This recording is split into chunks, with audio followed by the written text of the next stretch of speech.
안녕하세요। नमस्ते साथीहरू। आउँदै गरेको परीक्षाको तयारी गरिरहनु भएको साथीहरूलाई एकदमै महत्त्वपूर्ण र सजिलो हुने तरिकाको भिडियो यो चाहिँ के त छुसारुल मात्रा बियस छुसारुल नत्था सँगै आएमा कसरी छुट्याउने भन्ने विषयमा आज भिडियो बनाउन गइरहेको छु र तपाईहरुलाई यो पनि जानकारी गराउन चाहन्छु कि हाम्रो प्रत्येक दिन बेलुका 9 बजे एक्जाम प्रिपरेसन क्लासहरु चाहिँ भइरहेको जानकारी गराउन चाहन्छु। हाम्रो त्यसमा चाहिँ खुल्ला सेट क्वेशनहरु अहिलेसम्म परीक्षामा सोधिएका क्वेशनहरु र नयाँ कोर्स बुकमा आधारित क्वेशनहरु चाहिँ हामीले 9 बजेदेखि 10:15 बजेसम्म चाहिँ प्रत्येक दिन लाइभ क्लास गर्ने गरेका छौं। हजुरहरुलाई फुर्सद छ भने समय मिलाएर जोडिन सक्नुहुन्छ र केही समयमा हाम्रो आफ्नै युबिटी सेटका क्वेशनहरु पनि प्र्याक्टिस गर्ने छौं है त। आजलाई अहिलेलाई यो सुरु गरौं। यसमा चाहिँ के भन्छ भने छुसारुल नत्था बियस छुसारुल मात्रा भन्ने छ हैन। यहाँ चाहिँ छुसारुल मात्रा भन्छ एउटा कुरा के याद गर्नुपर्छ भने छुसारुल मात्रा र नत्था आएमा सँगै कसरी छुट्याउने भन्ने कुरा छ। छुसारुल मात्रा भनेको पनि सुई लगाउनु सुई लाउनु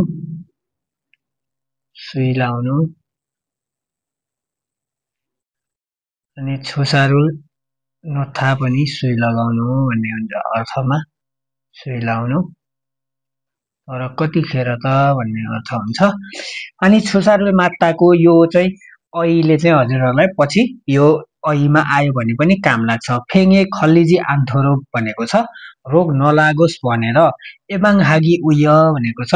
एबाङ हागी उय भने चाहिँ यो चाहिँ रोगै लाग्न नदिने बेलामा चाहिँ एबाङ हादाको प्रयोग गरिन्छ भने रोग लागिसकेपछि रोगको निदानको लागि चाहिँ अथवा रोगको उपचारको लागि चाहिँ के गरिन्छ त थेचा हादाको प्रयोग गरिन्छ है।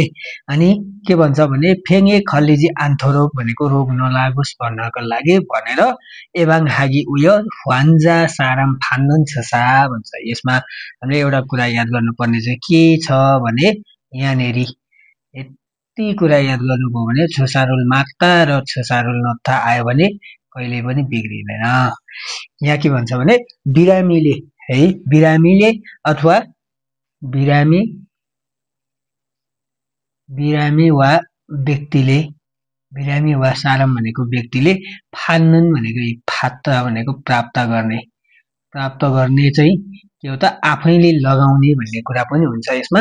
यसले चाहिँ के भन्छ भने रोग नलागोस् भनेर रोकथामका लागि बिरामी मानिसले लाउने अथवा पाउने इन्जेक्सन चाहिँ हो।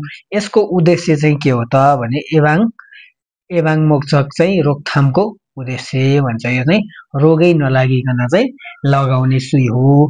जस्तो एक्जाम्पलको लागि थोक्काम एबाङ छुसारुल माझा सयो भनेको छ। मैले चाहिँ के गरे त फ्लू हैन फ्लू लागि के त फ्लू रोकथामको लागि इन्जेक्सन लगाए। मैले चाहिँ फ्लू रोकथामको लागि सुई लगाए इन्जेक्सन लगाए। यो चाहिँ हामीले आफैले गएर रोग पत्तै नलागिकन पनि लगाइन्छ।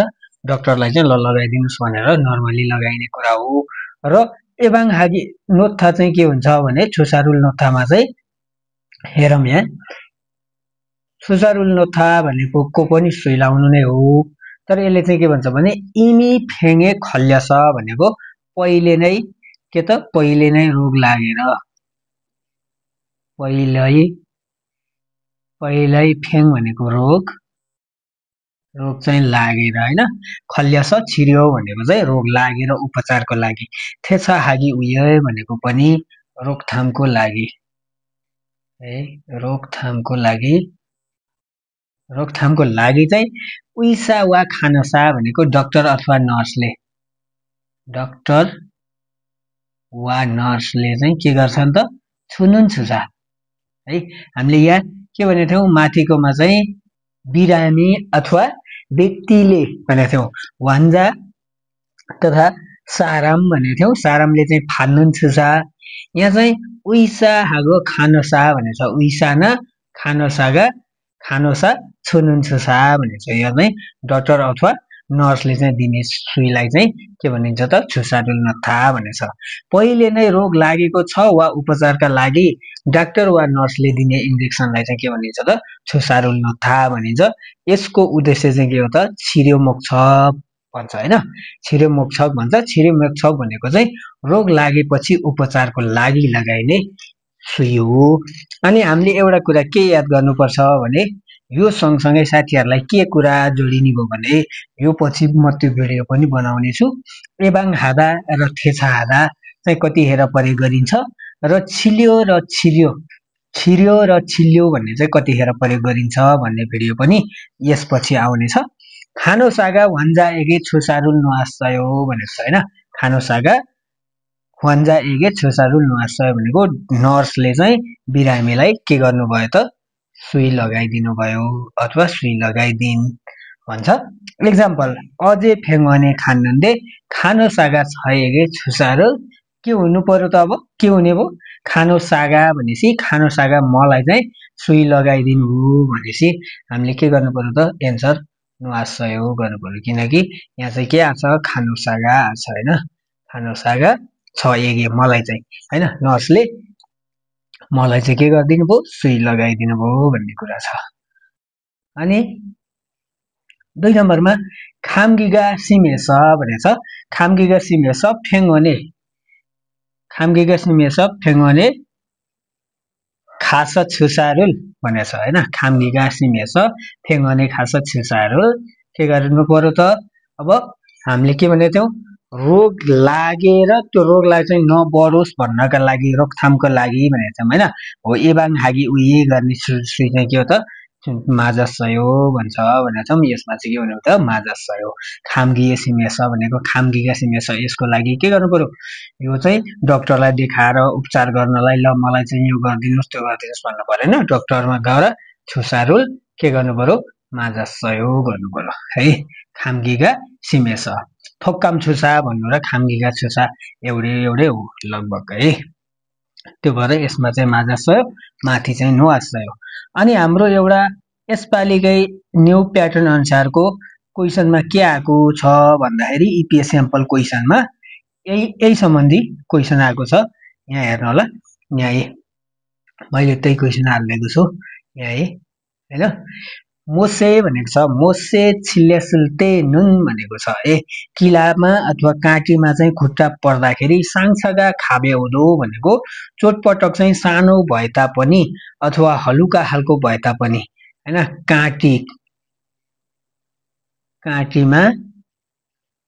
काँटीमा छिल्ल्यासुल्ते भनेको खुट्टा परे पनि परेको बेला भनौं न हैन परेको बेला के त साङछगा भनेको चोट हलुका अथवा हल्का वा नर्मल खालको भए पनि फारो सोदोगुल फारो भनेको तत्काल अथवा सिधै है तत्काल वा सिधै के गर्नुपर्छ सोदोग भनेको बेटाडिन अथवा सफा गर्नुपर्छ। बेटाडिनले सफा गर्नुपर्छ भन्छ। यसले चाहिँ सफा गर्नुपर्छ।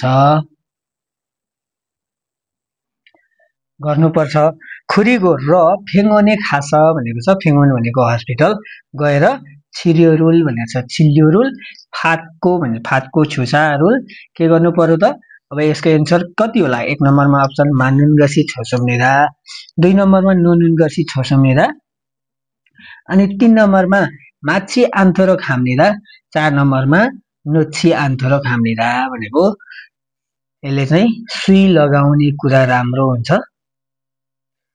सुई लगाउने कुरा सुई मान्नुन भनेको सुई लाउने नै हुन्छ दुईटै अर्थ हैन। सुई लाउने कुरा राम्रो हुन्छ।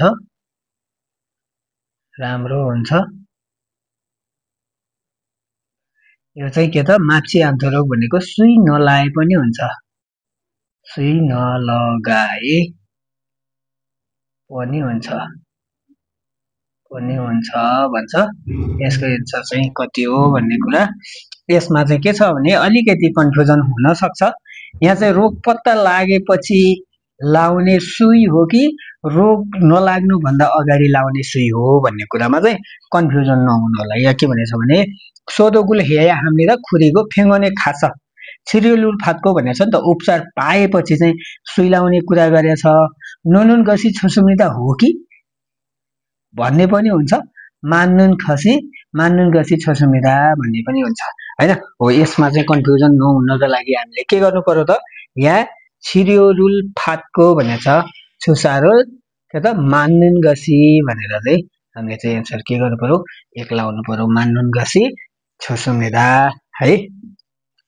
अनि यहाँ अलिकति तल के छ भने टिप्स छ एउटा नोटमा है।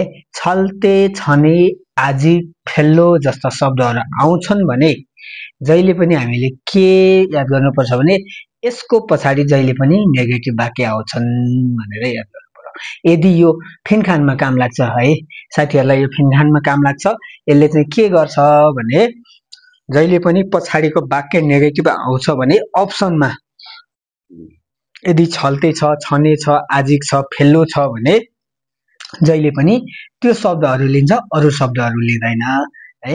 अब यसको मैले अलिकति एउटा क्वेसनै हालिदिएको भए राम्रो हुने थियो, त्यो गर्न छुटेछ, नेक्स्ट टाइम त्यसो गर्नेछु है त। हस् आजलाई यति। अर्को भिडियोमा हामी नोटसिदा भिएस तनादाको भिडियोलाई हेर्नेछौँ। यो बुझ्नुभयो होला। छुसारुल नोत्था र छुसारुल मात्तामा के फरक रहेछ त। छुसारुल नोत्था भनेको चाहिँ डाक्टर अथवा नर्सले चाहिँ लगाइदिने सुई, दिने सुई भनौँ न हैन, डाक्टर अथवा नर्सले दिने सुई। अनि अर्को छुसारुल मात्ता चाहिँ के रहेछ त आफू बिरामी आफैले अथवा बिरामी र मान्छेले चाहिँ के गर्ने त फान्नुन छुसा भनेको पाउने सुई रहेछ। एउटा चाहिँ फात्ता याद गर्नु पर्यो, एउटा छुदा याद गर्नु पर्यो। त्यति गर्नुभयो भने यसमा जुनै खालको समस्याहरू, जुनै खालको क्वेसनहरू आए पनि साथीहरूलाई कन्फ्युजन हुनु पर्दैन, गर्न सक्नुहुन्छ है त।